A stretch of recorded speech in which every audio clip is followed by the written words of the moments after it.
Do your job. Let's be quick, Brian! Do your job. Quick, right now! Down up. All yours, all yours!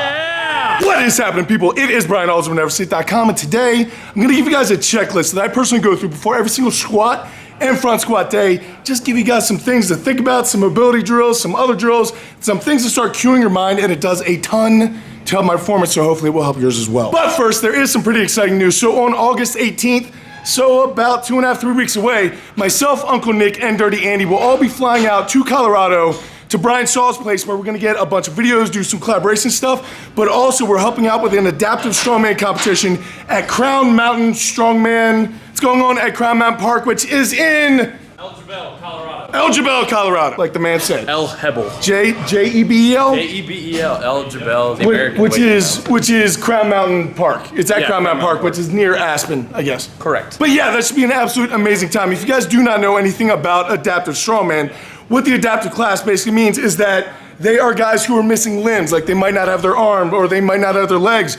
or whatever the case may be. They have some sort of thing that's going on with their body that doesn't allow them to do a traditional strongman competition, so they hold adaptive competitions, which has got to be, hands down, one of the most amazing, inspirational things you will ever see. If you are ever feeling sorry for yourself, go watch some adaptive strongman stuff. Luckily, there's some of that on my page. So yeah, that is super exciting, not only to be able to have a strongman competition, but also getting a bunch of videos done with Brian Shaw, so should be a really good time to see him again, and it's just gonna be an awesome time, all of us going out there. But guys, the people who are running the Crown Mountain Strongman competition, they're gonna need a little bit of help, so there is a GoFundMe page. If you guys go to the GoFundMe stuff, I've never done a GoFundMe, so I don't understand how it works, but if you look up Crown Mountain Strongman, I'm sure you'll see it coming up on August 18th. It's going to be absolutely amazing. So excited for it, but I think they do need a little bit of help still, so if you guys are interested in supporting the adaptive community, you can definitely do it in that way. Thank you. I really need to get better at this promotion stuff. Anyway, back to business and the current video at hand. But basically what I'm gonna give you guys is a little checklist that I personally go through just to make sure that my ankles are in a good place, my hips are in a good place, my brace is in a good place, and I'm just gonna show you guys a couple things I do before my squat or front squat days that definitely help me out. So let's jump into that now. All right guys, so starting out, you're definitely gonna wanna begin with the most important thing first. And whenever you're talking about a squat or a front squat, or really virtually anything, your core and your brace is of the utmost importance. If you're not braced correctly, you're not gonna be lifting anything heavy. Now I know that's kind of a strange thing for a lot of people, so I've done a lot of tutorial videos about breathing and bracing that I will link in the cards above. But I want you guys to look at this a little bit differently. So the first thing that I do on a squat or a front squat day is to initiate my brace and my breathing and just get everything tight. So in order to do that, what I'm gonna do is drop down into a plank position. And then once I'm in the plank position, I'm just gonna get down to my elbows and I'm gonna make sure that I'm on my toes. Now from here, I'm gonna flex my butt just like I do before a front squat or a regular squat, and then I'm gonna take a huge belly breath and brace down my abs. Now, since you're in this plank position, you're able to pull your elbows towards you, so you're actively pulling this back as you're pulling your feet forward, but you need that full belly of air. So big belly of air, brace it down, and then pull. Now, what's gonna happen here, it's going to be a much different experience for you because a lot of you have never felt actually what it feels like to have a big belly of air and actually have it braced down on top of it. So, cueing that is exactly what you want to be doing during the front squat. Now you're obviously not going to be pulling your elbows down on front squat. You are going to be actively moving your elbows in different directions, both the squat and the front squat.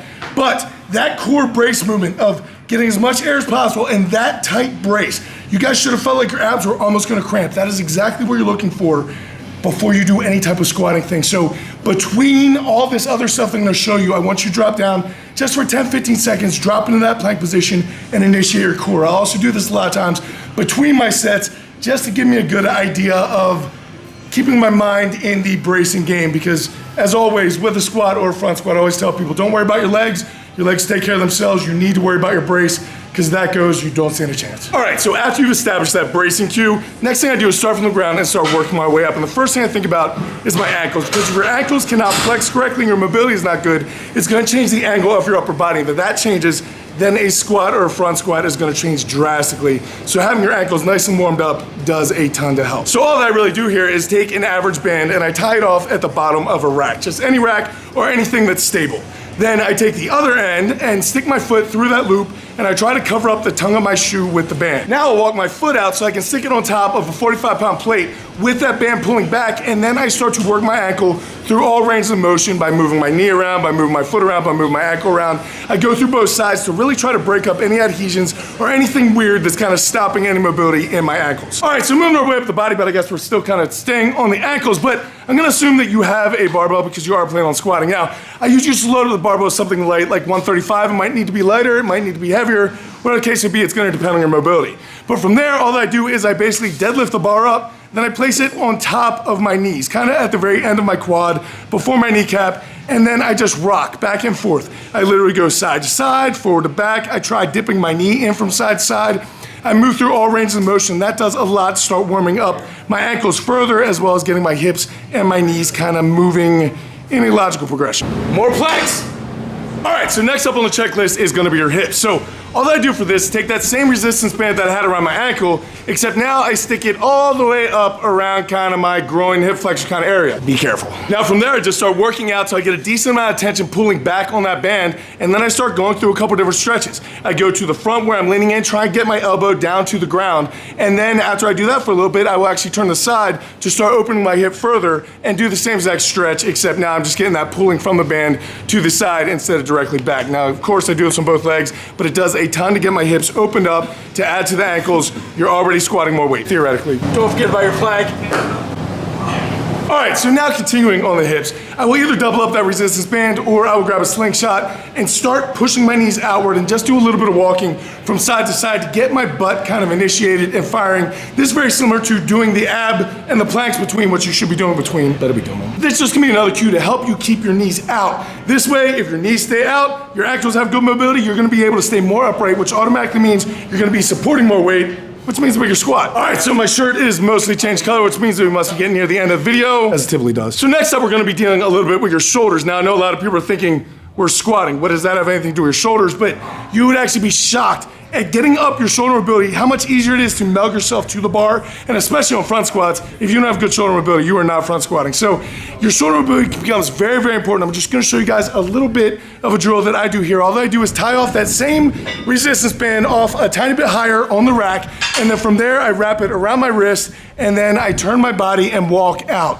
Now, it is very important here to start pointing your elbow forward. If your elbow starts winging out to the side, you're gonna need to stop. That means you're not doing it correctly. You need to keep that elbow pointed forward and just continually walk yourself outward. You're gonna feel a lot of stretch in your shoulder and in your tricep. Now, once you've gotten to a good place, I want you to start forcing against that band as hard as you possibly can. It's just gonna sit there and shake for a while, but that's exactly what you wanna do, because then as soon as you relax, you'll be able to go a little bit further out. You continue to do this until your shoulders feel decent, which if you're like most people, that is gonna be a long, long, long time. Can you lick your elbow?